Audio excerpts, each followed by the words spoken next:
Welcome to the podcast called Listen, Learn, and Love, hosted by Richard Osler. Today's podcast will focus on a remarkable story between Mormon missionaries in the England Manchester Mission and members of St. Michael and All Angels Church located in Hawkshead, England. Hawkshead is in Cumbria in the northwest of England. Here today to tell this story are Ellis Ivory, Brent Brown, and Mark and Laura Ulrich. Ellis and his wife Katie, who presided over this mission from 1979 to 1982, will talk about their decision to hold an all-mission conference in this historic Church of England venue with roots back to the 12th century, with both the mission president and the vicar speaking to the missionaries. Brent Brown and I were missionaries that served under Ellis over 30 years ago. Brent will share the story of attending this all-mission conference and then, 35 years later, along with his dear wife Mona, visiting this church and seeing a flyer to save the bell tower. Brent is a big idea guy. Our listeners in Utah will recognize the name of Brent Brown as one of the state's most successful car dealers. Brent got the idea of having the Mormon missionaries return that courtesy from 35 years ago and help save the bell tower. Brent will tell us this story. Also with us is President and Sister Mark Ulrich, who presided over this same mission from 2014 to 2017. They will tell the story about the check presentation at the church, the media stories that followed, and all the door-opening events that occurred. This is a story that is dear to my heart as a committed Mormon. It shows how we can show respect and understanding for other faiths, yes, even see the beauty and truths in their faith, and still stand for, teach, and invite others to follow the beautiful truths of our restored church. Welcome, Ellis, Brent, and Laura and Mark. Thank you. Thanks. Let's start with the beginning. Ellis, tell us this decision to do an all-mission conference at a Church of England venue. Well, when we got to England with our family, 7 kids, Katie and I, back in the 70s, immediately we had a lot to do, and we were, as all mission presidents, when they start out, you're extremely busy and just going day and night. We decided to take a little trip finally after a few weeks in the mission, and decided to go up to the most beautiful place maybe in all the world, the Lake District. And we'd heard about it but had never been there. So we go up there and we go through the touring thing, and then we came to this amazing church. It was this little town, Hawkshead, where Wordsworth wrote, where he grew up, went to school there. We went to all of that. We're so impressed. And when we went to this old church, I was so impressed with that. And then it came in my mind that one of the problems as I was meeting with the missionaries is that they had a really bad attitude about other religions. I personally always felt like people, any religion that can bring people to Jesus and bring them to the truth is a good thing. But for some reason, the mission just had this very, very bad attitude that the enemy was the Church of England and all these bad ministers and so on. And so what we wanted to do was, as I went in that church, I thought, I wonder if this is such a historic place. This would be a great place to bring the missionaries sometime. And I went over and found this little house and met this man. He happened to be home, and we talked to him about what we were doing there and said, would it be possible if we brought the missionaries up here, or we have a couple of hundred missionaries that serve with us, and they could perhaps have a meeting in your beautiful church here? And he hesitated for a moment, then agreed. And then we found out that he was a vicar, which is like a stake president in the Mormon church, because he oversaw many of their, whatever they call them, parishes, I guess. And but naturally, being the vicar of that, he was a very respected man in the Church of England. And but anyway, he agreed, and so we scheduled it, and we had all the missionaries come up, and we had this one great all-mission conference in. This is in the old days of nearly 40 years ago, when you could do things like this with without getting extra permission. So it was in a little different era of the church. But we had all the missionaries together, and we had this incredible meeting, and I asked the vicar if he would say a few words at the end and explain, and he agreed to do that. But he came and sat through the entire meeting. And then I had some missionaries speak first. One spoke on the apostasy. One spoke on the restoration. And then one spoke bore a testimony about Joseph Smith. And, of course, the vicar sat there through all of this, and then he was to stand up and speak. And, frankly, I don't remember even what he said, but he stood up and made a talk. But it was a wonderful meeting, and following that, I had planned to give him a copy of the Triple Combination, and which I did in a nice leather-bound version, and thanked him profoundly for doing that. I can tell you it had a tremendous impact upon our missionaries who no longer talked negatively about other churches. And Brent, you were there. Brent and I both served as missionaries, but I arrived just after this conference. You were there, Brent. Tell us your perspective. I was. I had just been given the assignment to be the companion to Jeff Wetzel, who just got called as a general authority, that should have happened 20 years ago, in my opinion. But great man, he's Jeff Wetzel. One of the finest men I have ever encountered. I could probably spend 15 minutes dropping your jaw about my time with him. But so I was Jeff's Elder Wetzel's companion, and he was very involved in kind of helping to get all this put together. So I was running around helping with everything, so on and so forth. But I do have to say there's one element to this that President Ivory didn't cover, and that is a gift that he gave to all of us as missionaries that we otherwise wouldn't have had. You have to understand that the Lake District doesn't have a lot of missionaries. There's not a lot of people. And, I would say in a 1-year period of time, maybe 6 or 8 missionaries out of the whole mission might have the opportunity to serve there and therefore ever even see it. And that was the key. Is that by doing this, it gave us all a gift to see that, wow, we served in this incredibly beautiful place. We never would have been able to see it otherwise. And let me just add, Mike, one of the reasons that was so important is because it's a little bit different than downtown Liverpool or Manchester, where the missionaries were in great abundance. No question. And I was just going to say, we were constantly reminded by whether it was the members or investigators or people that we were talking to, they'd say, "Oh, how long are you here for?" We'd say, "Oh, 2 years." And they'd say, "Oh, where are you going to be serving?" And we'd tell them, and they'd be like, "Oh, we're sorry. Sorry that you have to basically see the armpit of England." It's kind of how they approached it. They really were apologetic that we were seeing this uglier part of England.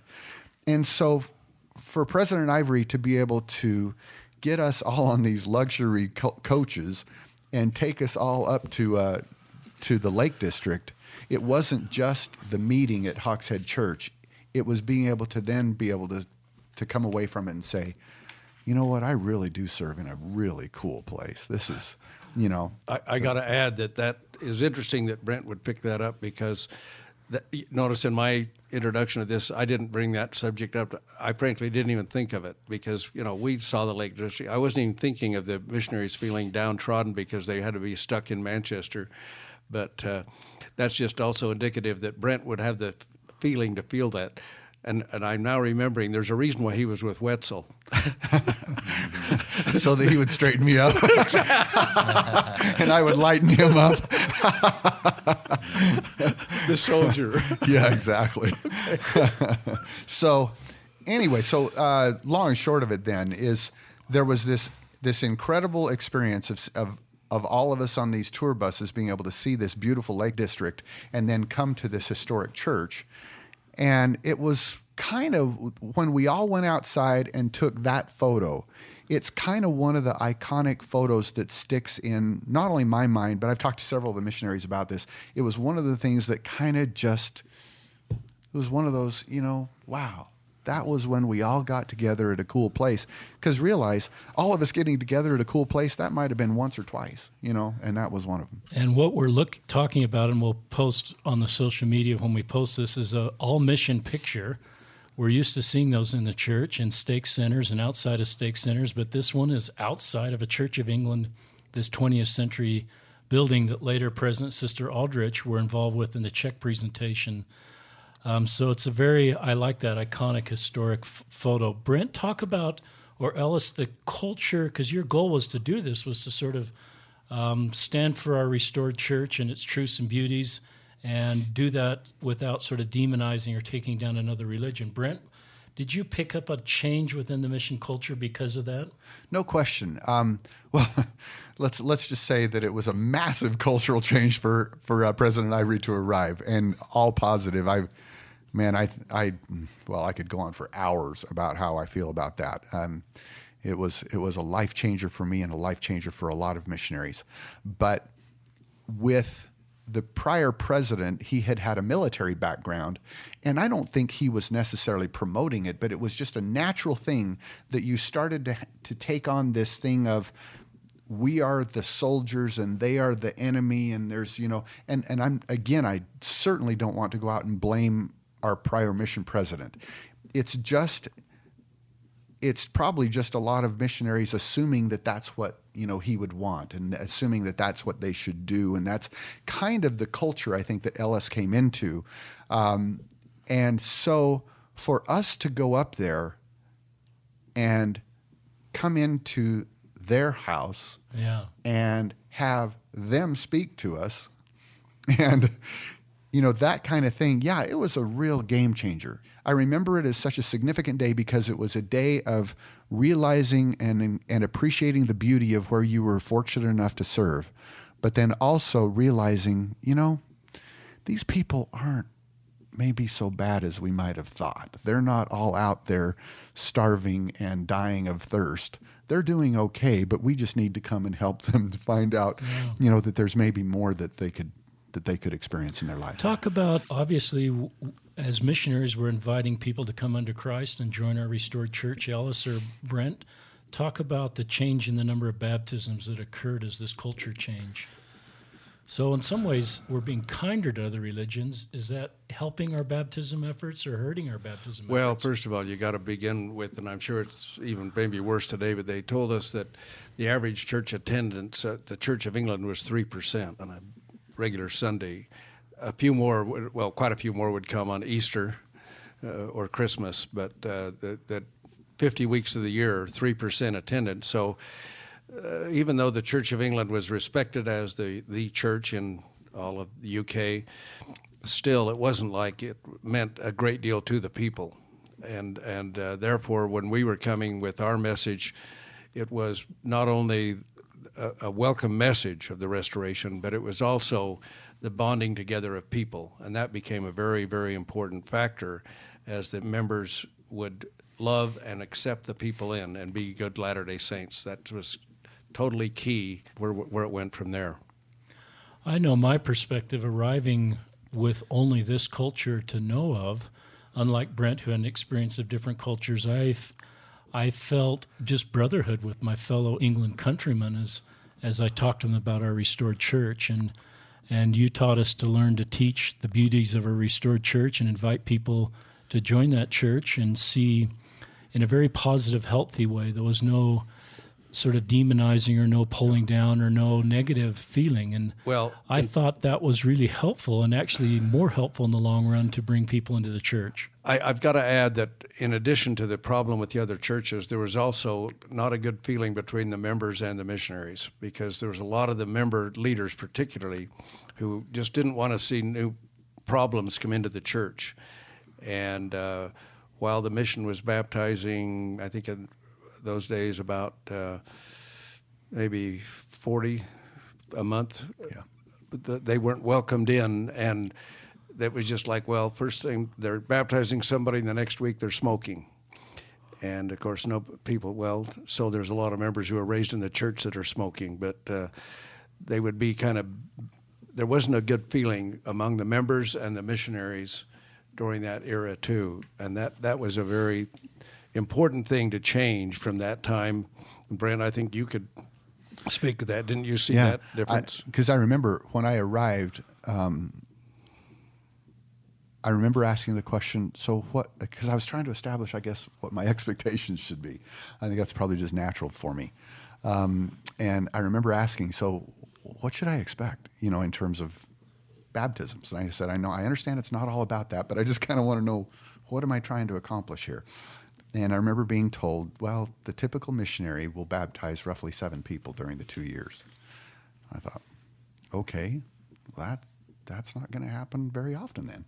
So, and then at the end of it all, that number was in excess of 65.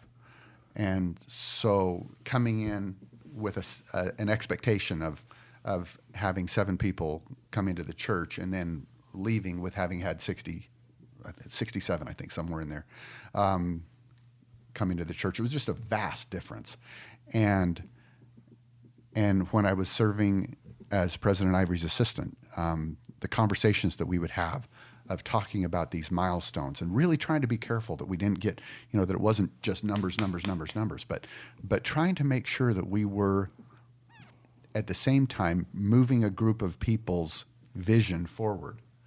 The whole thing of moving someone from point A to point B that is like vital to my life came from President Ivory, and moving a group of people, such as a group of missionaries, from point A to point B was kind of the critical part of it, and getting them to have a vision of, what we can do more than 7 in 2 years.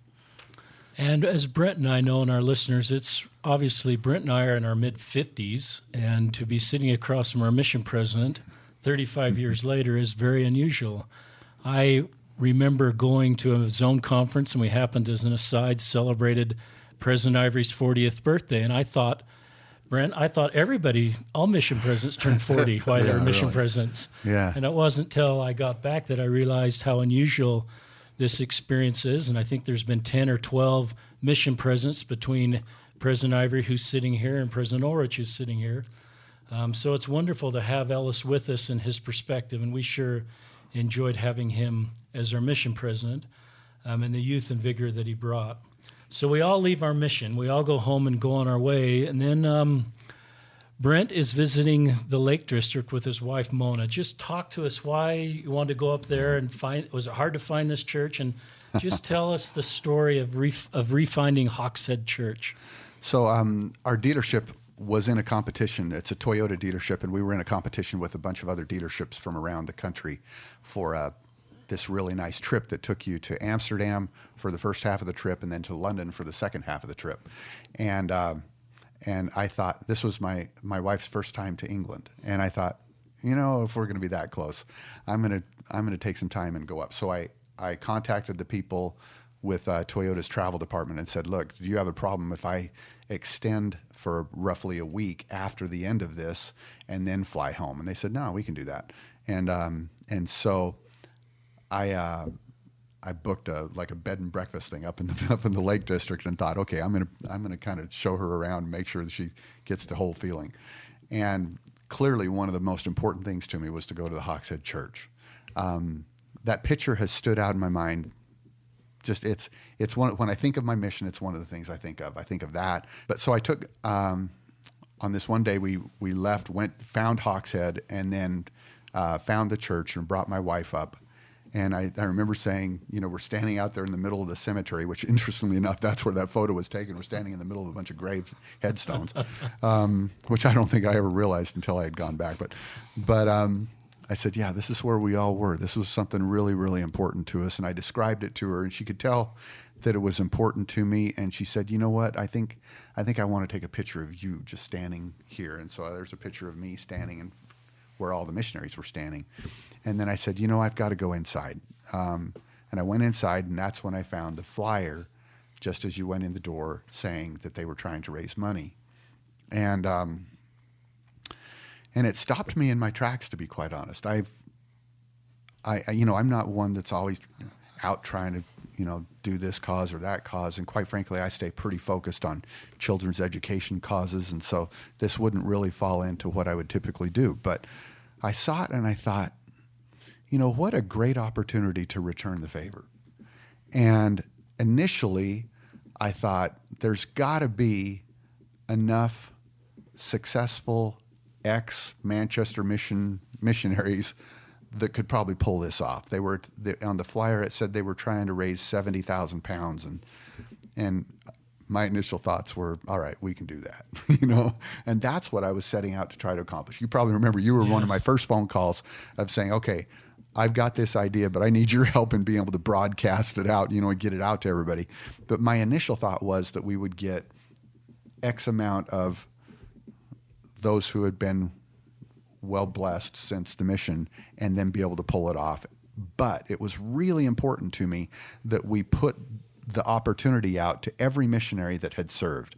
I wanted everyone, whether they were giving $10 or $10,000, to be able to feel like that they were a part of this, because the Hawkshead people, they were focused on me, and I didn't want that. I wanted it to be that this was, that all of us who had served there had come home and had felt like that part of the world had blessed our lives in several different ways. I'm currently in a very sales-oriented kind of industry, and I learned that from the person who I was serving under, just coincidentally. And I said, other people probably learned other things, and the other people gained appreciations for this, and so on and so forth. But in the middle of it all, we all were out there serving for our church and for our Savior, and trying to bring a better thing to people's lives. We felt passionate about it. We came home feeling like a good part of our life had been changed as a result of having dealt with your neighbors. And so this opportunity to be able to then give back, and especially in this unique situation where the vicar years ago had allowed us to meet here, this was kind of the best place. And so we'd like to do that. And anyway, so that's kind of how it started. And I know I speak for all of us. We call you President Ivory still sometimes, and we call you Ellis sometimes. You're actually our age now. We realize we've caught up with you. You're just 57. We're all 57 now. Yeah. You've never aged past 57. But I know Brent had a write-up in one of the trade publications, honors within the Toyota world, and in that article he talked about you and your influence on Brent. And I think Brent speaks for all of our missionaries, Ellis, that love you, and Katie for what you've taught us. Well, can I interrupt? All that. We're going to let him interrupt. Yeah. I was lucky because as a young lad, I went to the Northern States Mission, headquartered in Chicago. My mission president, Richard Maycock, had never been on a mission. Is he alive? No. Okay, just checking. No, a long time ago. But he had never, he didn't go on a mission as a young man, hadn't had a lot of leadership positions in the church, but he was called as our mission president. And probably because of that, he trusted so much in the missionaries. He said, "Tell me how you do this." And I always remembered that the experience I had as a young missionary was so amazing because of his belief in the missionaries. And so when I get to England, these years later, as a mission president, that was the main thing in my mind, was that I'm going to be that kind of a president who's going to listen to those missionaries and find out how to do it. And so right off the bat, the fact that this was the Manchester mission of Mormons, the Mormon mission, we called it the M mission. That was not because it was a Mormon, it was not because it was Manchester, but it was because it was the missionaries' mission. And we let them know that right off the bat. I hope you learned that first week, Elder Brown, because that was the whole principle, was tell me how you do this. And one of the amazing things, for example, that came out was the missionaries who were baptizing people, I kept asking, where are you finding them, And they said, tracting. And I thought, everybody's saying tracting is just out. It's got to be referrals. I'd talk with the members, and the members were so sick of being beat up for referrals that they were dry. And so I thought, well, if the missionaries that are baptizing are finding people tracting, then we talked. I met with every bishop and branch president in those days, in about the first month, and I just had sit-down one-on-one meetings, and I asked them how they felt about missionary work. Most of them weren't excited with having anybody come into the church. So after that, I said, look, here's the deal. And I met with the bishops of each stake and the stake presidents and said, from this day forward, we'll go find the people. We're not going to beat you up for referrals. And we'll find the people, because they're sharp, they're dressed, they're trained, and they're going to go out and knock on doors, and they're going to meet people. What I'd like you to do is when they meet them and bring them to church, just love them and help them. And don't expect them to be perfect any more than you're perfect. And we're just going to build this kingdom together. And so that was our whole, that's even one time I got a call from the missionary department saying, I understand you've released the missionaries from finding. I said, well, or excuse me, you released the members from finding. And it's so hard to even remember that. That was such a terrible concept. No, we didn't release them from finding. We just want them to do loving. We'll do the hard part. As Brent knows, in any business, the toughest part is prospecting.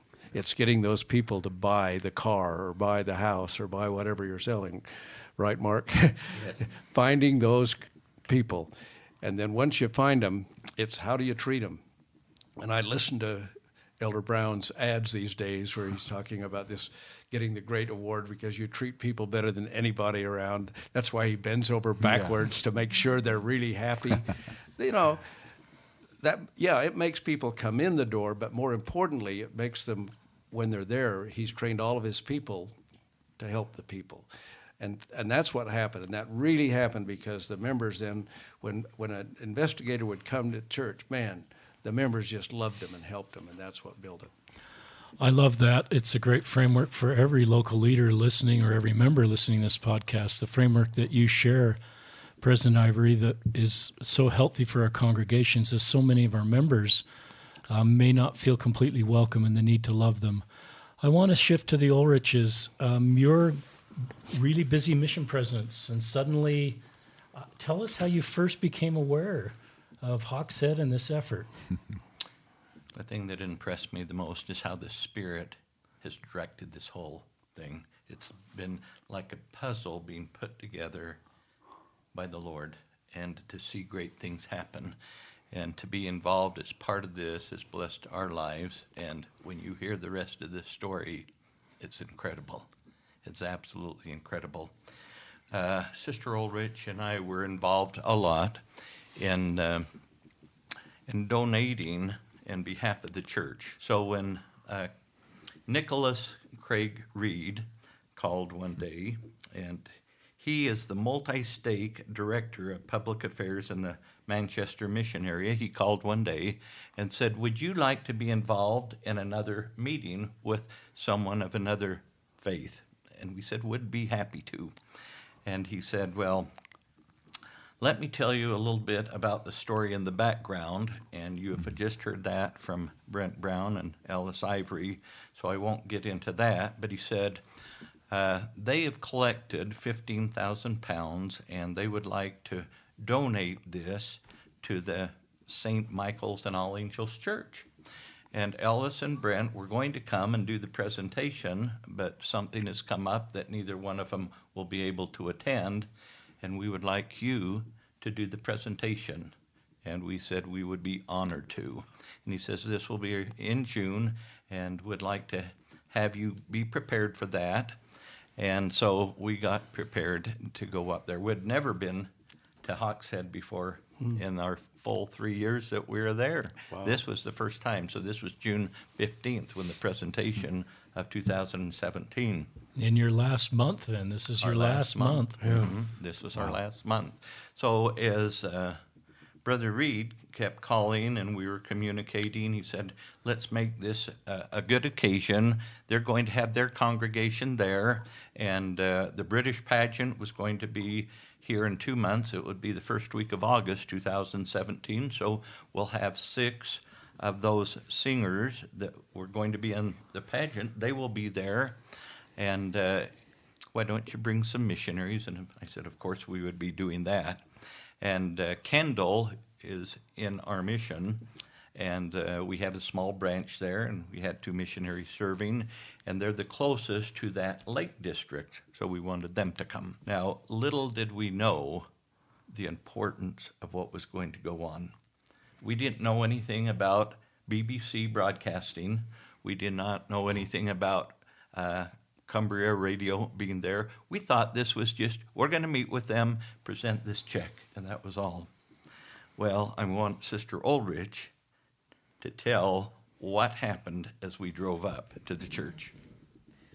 Well, we drove up, and the wonderful people greeted us and met us and promptly invited us to come into, there's a little room there, and interviewed us. And they also interviewed our missionaries, these missionaries that were from the Czech Republic and Tonga and Singapore and Finland, and that was a wonderful representation also.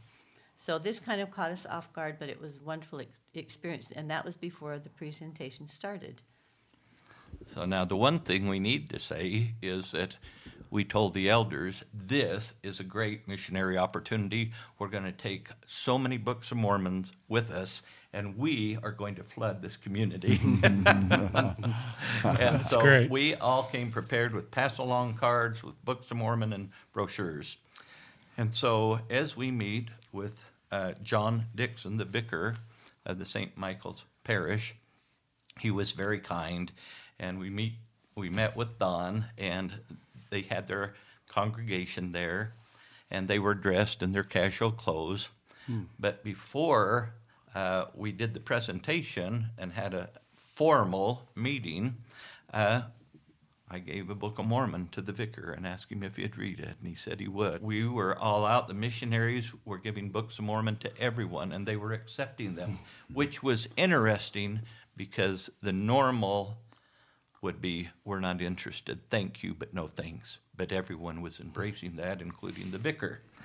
And so as he and I talked, I thought we would be sitting down, he would run the program and would present the check. Well, he started the meeting, and he gave the background of getting these emails from one Brent Brown we thought was the biggest scam, and he just put them in the delete trash, and he said this went on for weeks.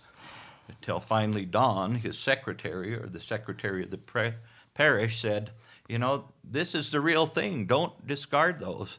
And so there was a communication that started up, and he said, I can't believe that someone would be willing to donate $20,000 or 15,000 pounds to them.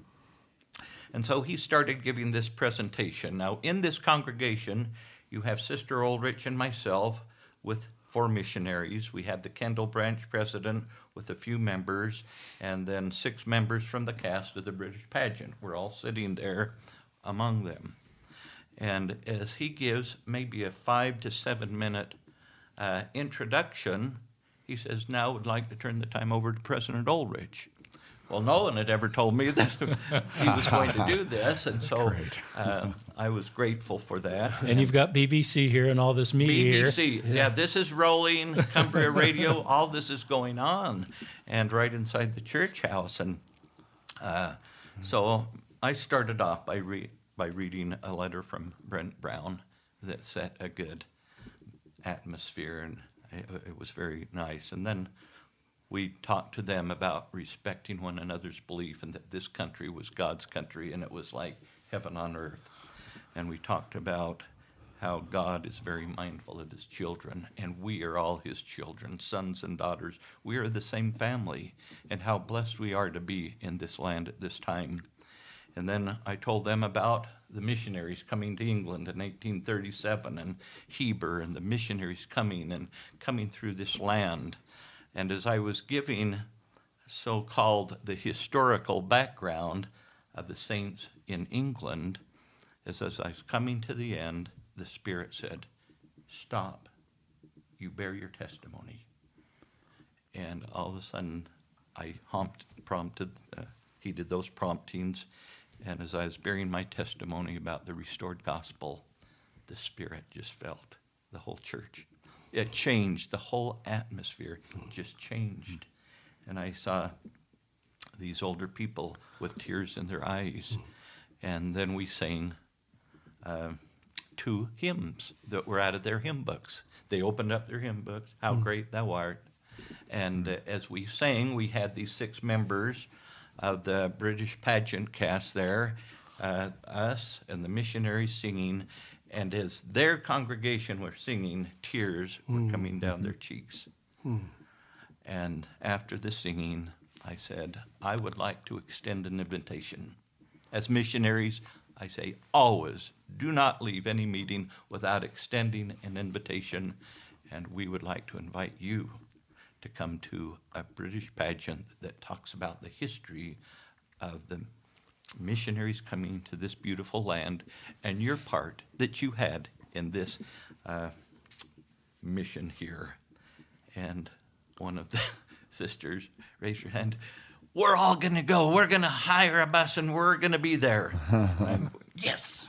And they, okay, John Dixon then said, let's go outside and let's do the presentation of the check. And so BBC and Radio Cumbria went outside with us, the congregation, and at that time, we presented that check of £15,000 to the vicar, John Dixon. And it was light, it was fun.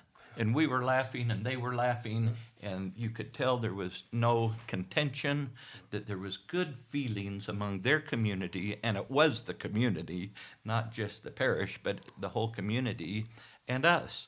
And we had a good time, and after we did the presentation, several of the members came up to me.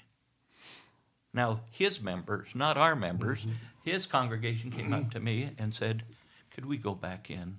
Would like to sing some more hymns with you. So we went back into the church, we opened up their hymn book, and we sang some more hymns. The feelings of unity and love just abounded.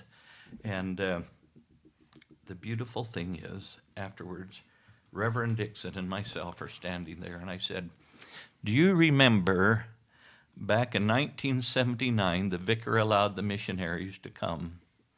And he said, but when you come, I would like to speak to the missionaries.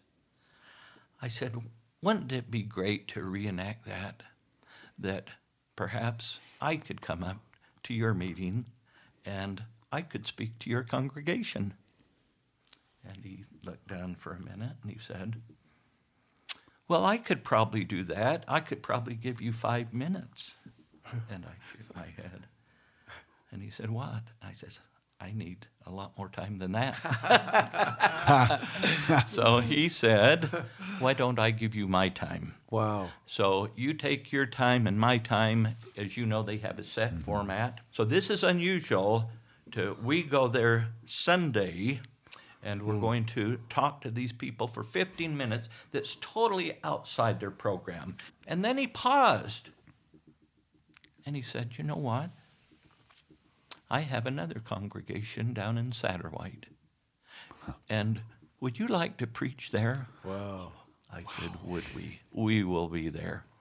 And so the following week we went there, preaching the restored gospel in his church, at his invitation. And then after that, we went to this church. And it's a small congregation. And they have a little munch and mingle right before the service, and so we were mingling with the few that were in that congregation, and we took our books of Mormon and our pass-along cards, and we're talking to this one sister, and she becomes very excited, and I invite her to read the Book of Mormon, and she said, I'd be happy to do this, but she doesn't want the vicar to see this, and she hides it in her purse. Well, the interesting thing is that I had the honor to address that congregation on forgiveness. The theme was forgiveness, and it was interesting that I had 1 or 2 afterwards come up and say, that is exactly what we needed. I'm having a struggle with forgiving so-and-so. Well, the nice thing is, as you can see the entrance here, at the end of the meeting, the vicar and myself are standing side by side and greeting the members of his congregation leaving. And I looked at this sister that had the Book of Mormon, in her purse, and I noticed her hiding it. She winked at me, and we went on, and it was a glorious day. We went back to St. Michael Church, and this John Dixon was so kind. He said, I want to thank you. This was a good experience, and I want to present you with a gift. So he went into his office, and he came out with this old book. Oh, wow. It's the New Testament and the commentary, and I would like you to see what's on this first page, the date of this New Testament commentary. Wow. This was written in 1769. Wow. And he said, in the old English, which is so fascinating.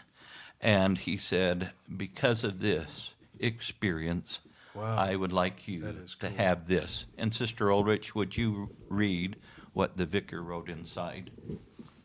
John Dixon wrote, President Ulrich, with love and blessings and best wishes and thanks from the people of St. Michael and All Angels, Hawkshead.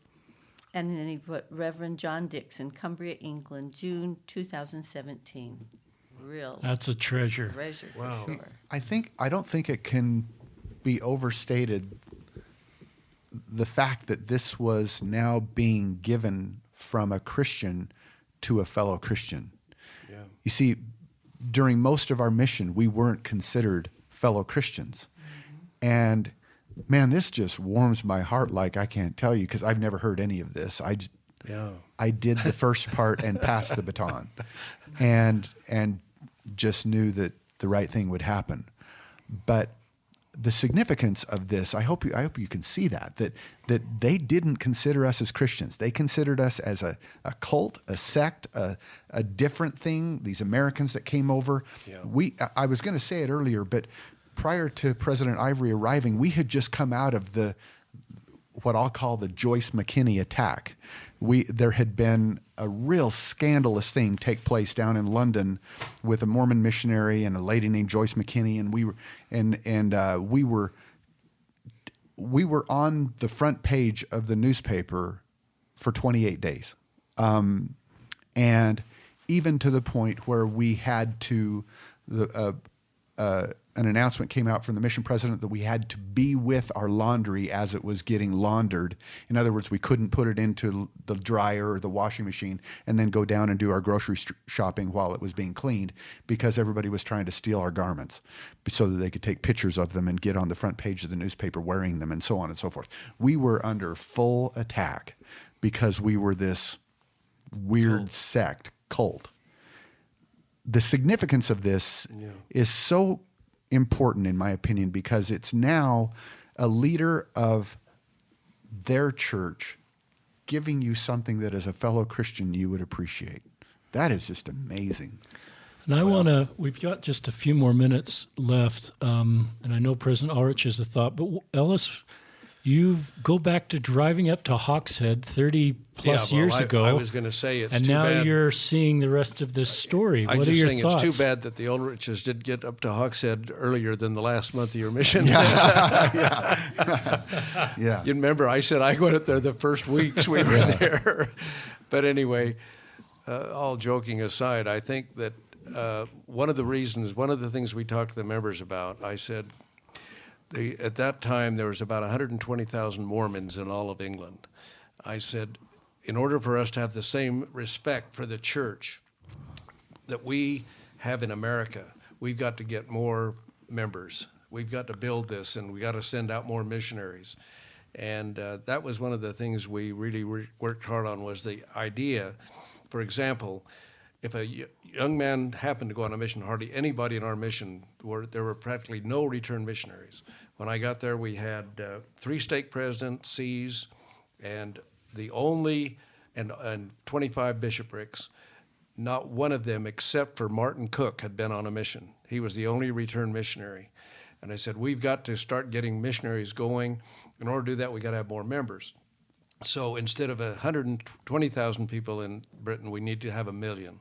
So the goal was the day would come when there would be 1 million members of the church in Britain. Then we would be at the same ratio we are in America. then when people go to get a job, a return missionary, they wouldn't, in England in that time, they wouldn't even put that on their resume because they knew that they would probably not get hired because they would look at them as a troublemaker. Yeah. They looked at them like a Jehovah's Witness or somebody that was going to come and be unruly in their work. And so we said, we have to come to the time. In America, when somebody is a return missionary, it's a plus. Yeah. You hire those guys to sell. You hire them to sell because that they've spent 2 years. But in England, it was a black mark. And so we had to change that culture. And the members, the leaders got excited about new converts. I can't underestimate how important it was, exactly what Brent was saying and what you accomplished in doing this at this time, was to get this good feeling among members on both sides. I do have to say it's so fascinating and fulfilling for me to have heard your report, so to speak, because I never heard. But I also never felt like it was important. And you know, Dick probably remembers that I was purposefully removing myself from the very beginning because I didn't want it to come across as that the messenger was the one giving the donation. It seemed that it needed to be bigger, but from day one, there was this overwhelming feeling, and normally I wouldn't feel this way. If there's a positive thing that's taking place or a donation that's taking place from my company, yes, I'll have that be known because PR, you guys, are involved in businesses and you kind of need to have your business be shown in a good light and all that stuff. But for this kind of thing, typically, this isn't the type of thing that I'd have made any noise about. But from the moment, while I was standing in that chapel, I was thinking about, okay, I know I'm going to be giving, money to this, and I can probably get some of my friends to do it. In reality, I could probably get all the missionaries to help. And then it hit me really hard right at that point. This can't be a closed event. This has to be something that would show the missionaries and our church in a good light to this community. And I can tell you that the fulfillment of what you just reported took place was virtually identical to what I saw the first day while I was still standing in the church. That's really, really amazing. This has been something else to see that it all happened the way that it should have, and even more so. And it would be interesting to find out what has happened since. Hopefully it didn't all end, I should say, when you left and came home. Anyway, go ahead. Some closing comments, Sister Ulrich. Thank you, Brent. Great perspective and insights. Yes, it's a miracle, a modern day miracle of how the gospel is spread throughout the land and the people's hearts have been touched. And I say that because as we walked out of that first meeting and we walked down to where the schoolhouse, Wordsworth Schoolhouse, here's one of their sister members of the St. Michael's and All Angels Church was getting into her van. And I asked her, do you remember the invitation that we extended to you? And she looked right at us and said, yes, we are hiring a bus. We are going to the pageant, and we are all going to go. Now, that's a change, isn't it? Yep. And then the assistants and Sister Ulrich and I go through this little village with Books of Mormon and pass along cards, and we talk to all the shop owners, the people walking in the street, and not rejection. They were accepting the Books of Mormon. They were accepting pass-along cards. And I asked the assistants, please remember this. This is a historical day when this community was accepting the gospel and we were not having rejection. I testify that is true, that God prepares the way for us, that we need to be in tune with His Spirit, but we need to be bold. We need to go forward and show our love to the people, and they are embracing it now. Could I just say one thing that didn't make it onto this podcast, but I think it's significant, that last night I just received an email from Don Bonham with the Hawkshead Church, asking us to come to the celebration later this year when the bell tower gets completed. So it's interesting to note that this isn't just a thing where they received the money and everything was good and now it's all passed. we're still on their minds. They still want us to come and be a part.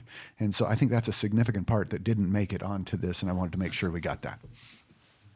Well, just quickly. So President Ivory was a pioneer who had great vision for the country of England and the wonderful people. And, we know from the very beginning that when the first missionaries came there, that it was a very choice and special land. And the adversary knows that, and he works very hard against that.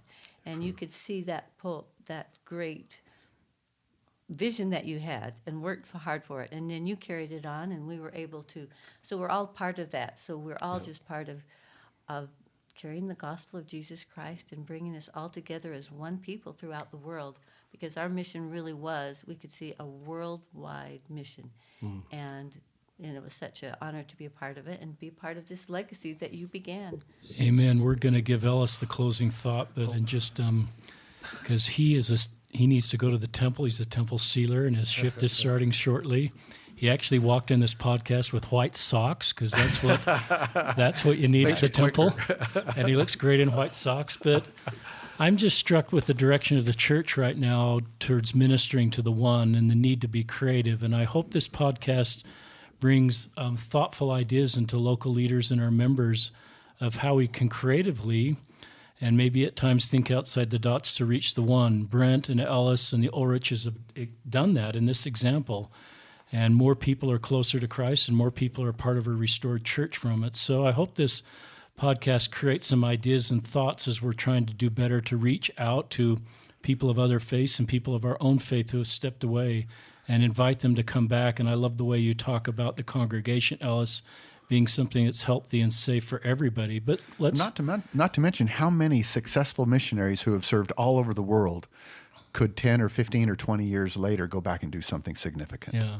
That's hopefully that's a call to action out of what we do today, is don't leave it all behind as back when I served my mission. Go do something. If the Lord's blessed you heavily since then, go back and do something and give back to what created much of what you are today. I love that, Brent. And behalf of all the England Manchester missionaries that serve with the Ulriches and serve with the Ivorys, we love you and thank you for your service. I was watching President Ulrich in the Celestial Room, spending time with one of his missionaries from South Africa, who I served there as a temple worker, and they spent 30 minutes. And I just looked at teacher, mentor with the scriptures out and thought, how many missionaries are better off because of the Ulriches and the Ivory service? Brent and I are two that are sitting here testifying to that, but there's hundreds and hundreds around the world that are grateful to both of you for your service, and you've impacted our lives. But President Ivory, will you give us some closing comments?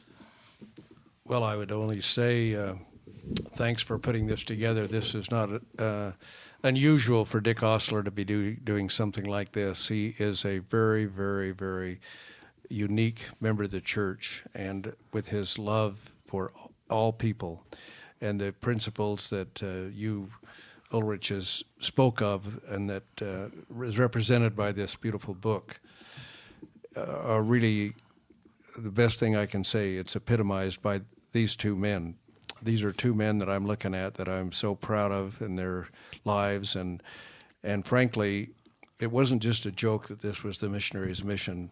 The Lord sent us some very, very, very special elders and sisters and couples who together really made an amazing part, and that helped the creation then of two new stakes that were created during that time, and the chapels were all full. When I got there, we would see these chapels with just a handful of people sitting there because they'd been built during the building time of the church when President Brockbank and Woodbury and those brethren were there pioneering. But we filled them up, and it was just because I've always said that during that time, and through my whole life, I've tried to be a cheerleader for great people and had them around and seen these. And when you think of Elder Rutley, you talk about what Brent was saying about doing something with your life. Elder Rutley, who came on a mission and thought he had gone to the armpit of England from down in that beautiful land of Brighton, England, and south of London. And then he caught the vision there that he could be something to change this country that he was critical of. He was saying, the government and so forth. I said, look, Elder Rutley, if you think it's that bad, why don't you go home and do something? And he went back to college, which he'd already dropped out of school, and now is a member of Parliament, and he's still a very faithful member of the church, the only one. But that's what has to happen in the future, is more members, more missionaries, especially from that great land of the UK, have to get that division that's represented by this little chat. And again, thank you.